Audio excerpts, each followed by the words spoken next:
انبنى بيت عز بالكرم سلسبيل، هامت طويق مركها علم دونها، بيت ساسا فخر جيلية لا نجيل، فاح طيب المحبة فاحت تدخونها، فاح طيب المحبة فاحت تدخونها. انبنى بيت عز بالكرم سلسبيل، هامت طويق مركها علم دونها، بيت ساسا فخر جيلية لا نجيل، فاح طيب المحبة فاحت تدخونها. والوحيدة لها كل الشعور الجميل، نكتب ابيات شعر المدح لعيونها، صندله يا نصيله تحت ظل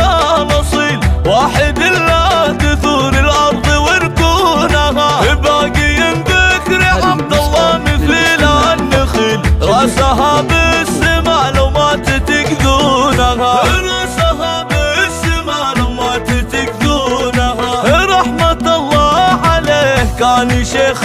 جليل، سيرته بالمراجل فاحي مكنونها، النويري واسمه شي ما هو قليل، الموازين ترجح له بموزونها، مكرمين القصير وحامين الدخيل، النويري عداها حين يخشونها، والاصايل بنات العز ظل ظليل، كم كتبنا القصايد زانت الحونها، للجمال الطبيعي فيهم اكبر دليل، كل من شاف زول صار مفتونها، كل من شاف زول صار مفتونها. اسم خضراء وطارها تشاف العليل، واحدة كأن هذا الكون وهو كونها، فوزية لو ميلت ذاك القوام الجميل، ينتثر شعرها الناعم على متونها، وهذه النور